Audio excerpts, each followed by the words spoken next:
Well, if it isn't the socialist. Officer Dave, I am not a socialist and never have been. Got a job yet? Look at this nice table I made from an old piano. You took a piano and turned it into a table? Yes, I did. But there is a law against that. No, there could be no such law. Yes. I read it myself. It says no one may convert a musical instrument into an instrument of propaganda. A what? Homeland Security has stated any instrument that can produce anti-government propaganda is also a weapon of mass destruction. But it is just a table. It cannot write propaganda. It could only be a table now. Or a desk.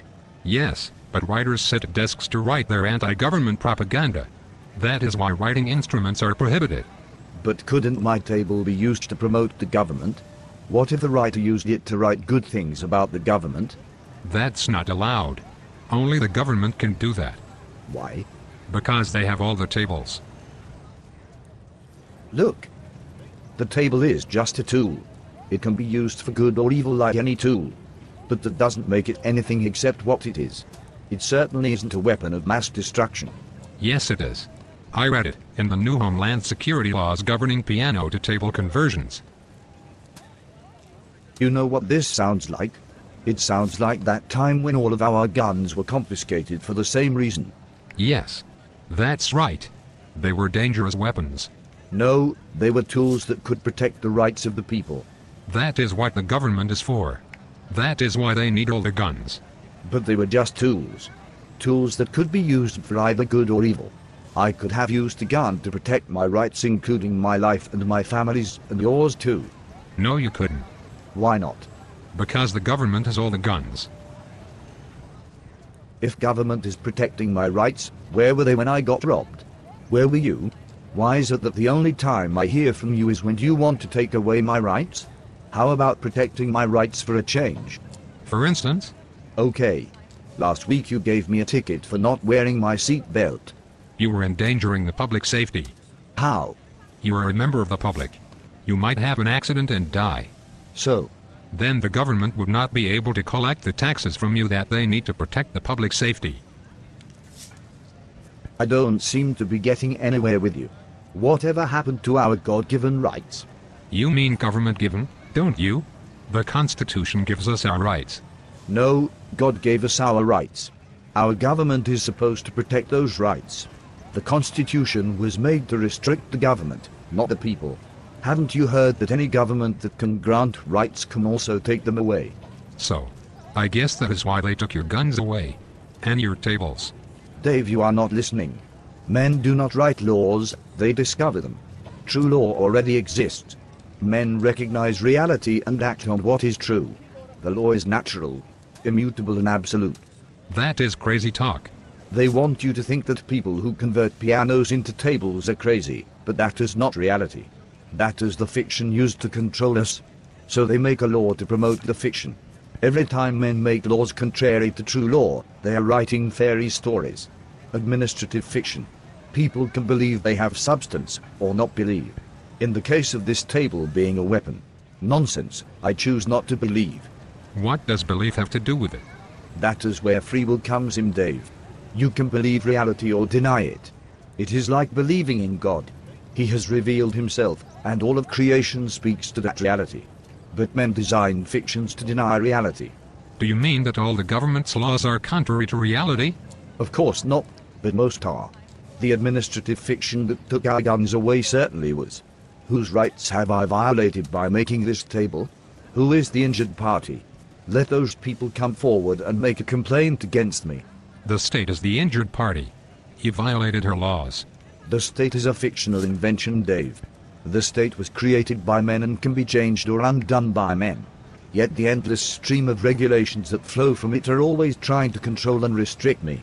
Why is that? Maybe it is just your view of reality that is wrong. After all, the majority voted for those laws. Dave, the majority is always wrong. The majority crucified the Christ. The majority elected Obama. Are you saying that our democracy doesn't work? Read the founding documents. We are not a democracy, we are a republic. So? What is the difference? Okay. In a nutshell, a republic is ruled by law. The Constitution and the Bill of Rights have their basis in the English common law which recognized the rights of men. But it would all be void if it conflicts with the supreme law of God. How is that different than a democracy? Democracies are nothing but ruled by a mob. When the 51% can take the rights away from the 49%, there is no safety. What does all this have to do with the table? I'm just saying that these administrative fictions are not true law.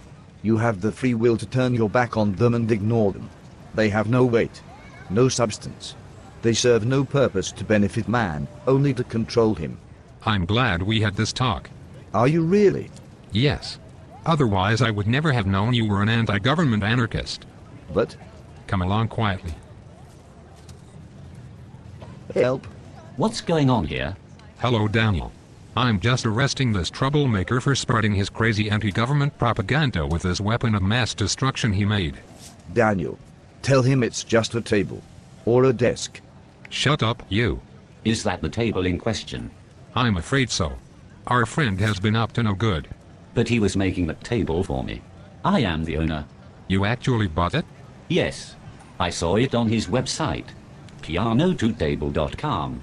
I paid him $20 for it. $20. I don't mean to change the subject, but that table that once used to be a piano must be worth many times that. Officer Dave, I deal only in realities, not fictions. I am not referring to 20 paper Federal Reserve notes. I paid for the desk with substance.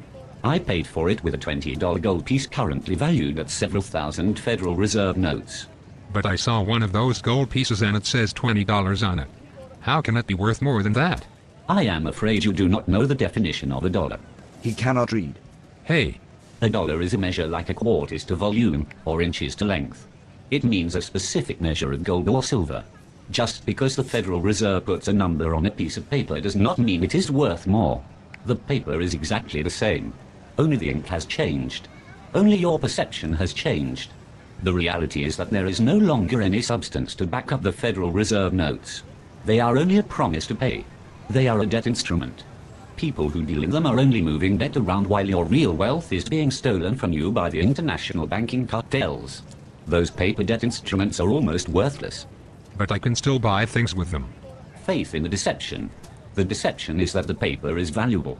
Your faith and those you trade with are keeping that deception alive. Soon that false perception will evaporate. You will know your faith was misplaced. But I can still use them now. I'll worry about that when it happens. Then it will be too late for you and everyone else that refuse to preserve reality in their daily life. The false world of injustice and inequity will tumble around you like a house of cards, and you will have nothing to help you. Like most people, you will likely hang on to the fiction until the bitter end. You used to be a reasonable person, Officer Dave. Don't you ever wonder what a reasonable person should do about this? No. But I believe I am a reasonable person. Excellent. Reality invites everyone to reason. Come, let us reason together. Okay. Now then, you know the government has authorized the printing of trillions more paper notes. Yes. And why they have done this? They have done this to pay for the enforcement of the millions of worthless regulations that have made the value of human beings only as much as we can pay in taxes. That sounds right. No, it is very wrong. Because we are worth more than that. We have become like cattle working the bulk of our life to preserve a government that protects corporations rather than the rights of individuals. Our government has become a tool for the corporations that run the wars and manage the welfare state. There is no more freedom anywhere. He cannot even make a table from a piano without being harassed. Freedom has become so expensive here. No one can afford it. I cannot understand what you are saying anymore. That is because your premise is flawed. You worship a false authority. You worship the state. You worship power. That gun you wear isn't the threat. It is the badge. The badge of authority that supposedly puts a special group's rights over the individual. But I do not recognize that flawed premise. You don't? No, I do not. You should be here to protect our rights against the masses that would eat us for lunch. Instead, you are putting the fork in us to see if we are right. You should be here to protect this exchange of property and ideas, and if you had legitimate authority, that is what you would be doing. I am not going to participate in your foolish denial of reality. I'm glad we had this talk. Are you really? Yes. Otherwise I would never have known you two were anti-government anarchists. But Come along quietly. I refuse to accept your flawed interpretation of reality. I don't care. He won't listen to reason. Run. Hey,